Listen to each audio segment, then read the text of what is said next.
With us now on set is Paul Lipsky, and he's an animator, and he owns Yoke. He is also the person that invented our new opening. Welcome to the set, Paul Lipsky. Thank you, Donna. It's a privilege to be here, and I really enjoyed making your open. It was a lot of fun. Thank you. It's high energy. I love that whole street scene you got going on. It's pretty cool. Yeah, it was great trying to capture the energy that you bring. So it was a nice challenge. And we had met years ago, but recently we got reacquainted because you started a new group on Long Island. Let's talk about that. Sure. So in September, I started a group called the Long Island Visual Professionals, LIVP.org. We actually have a website now. And we're up to 280 members. And my goal was just to create a sense of community on Long Island of creative professionals. And I didn't realize how important something like this was for people.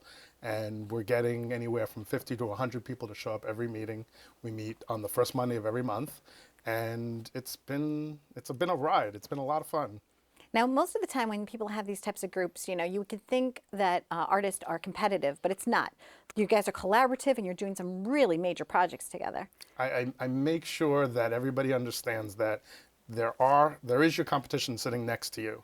But if we can just take that hat off and we realize that if we can build a community and let people know that we exist and let each other know that we exist, we can do some special stuff. And one of the things you're known for is sharing your knowledge. Like, you love to research things in depth, especially YouTube. What's going on with YouTube, and why is that such a great tool for artists now and for people in general? Well, it's actually because of my company. I deal a lot with manufacturers, and YouTube has now become this secret weapon when it comes to search engine optimization.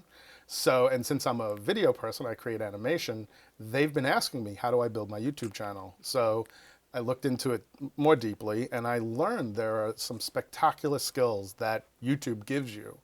And they're constantly building this, what I call a web app, to help you put your video online and do some spectacular things on top of your video to drive more traffic to your website, get yourself known.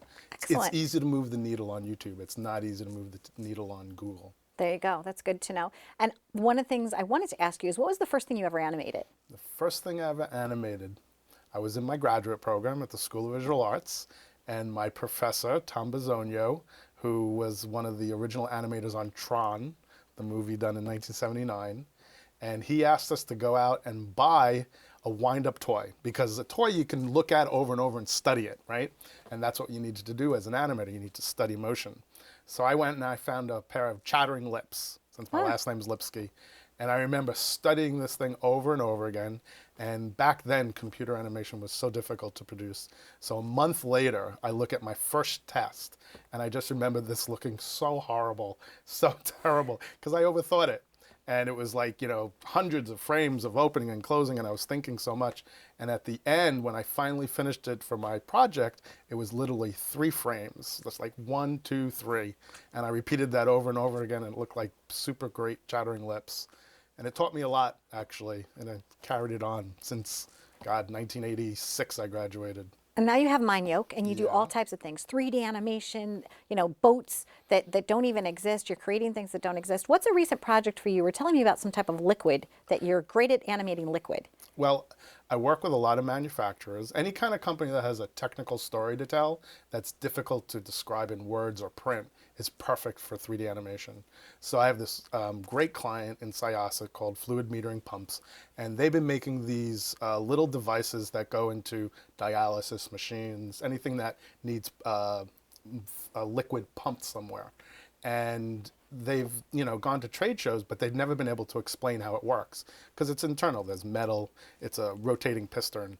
And what we did was we took their CAD files, the computer-aided design, and using transparency and arrows and slowing time down and using 3D liquid, we were able to describe exactly how it worked. They took it to the trade show in China, and they said it was the first time in 50 years that it was an easy sell, because they could describe how it worked. Excellent. Well, thank you for your support and helping visual artists everywhere. You're just a great guy, and thank you for doing all the geeky technical stuff where you're learning about stuff that people don't want to spend any time learning about. So, and then sharing it. So thank you so much. My pleasure. Stay tuned for more on Live It Up. I'm Donna Drake. We've been visiting with animator Paul Lipsky.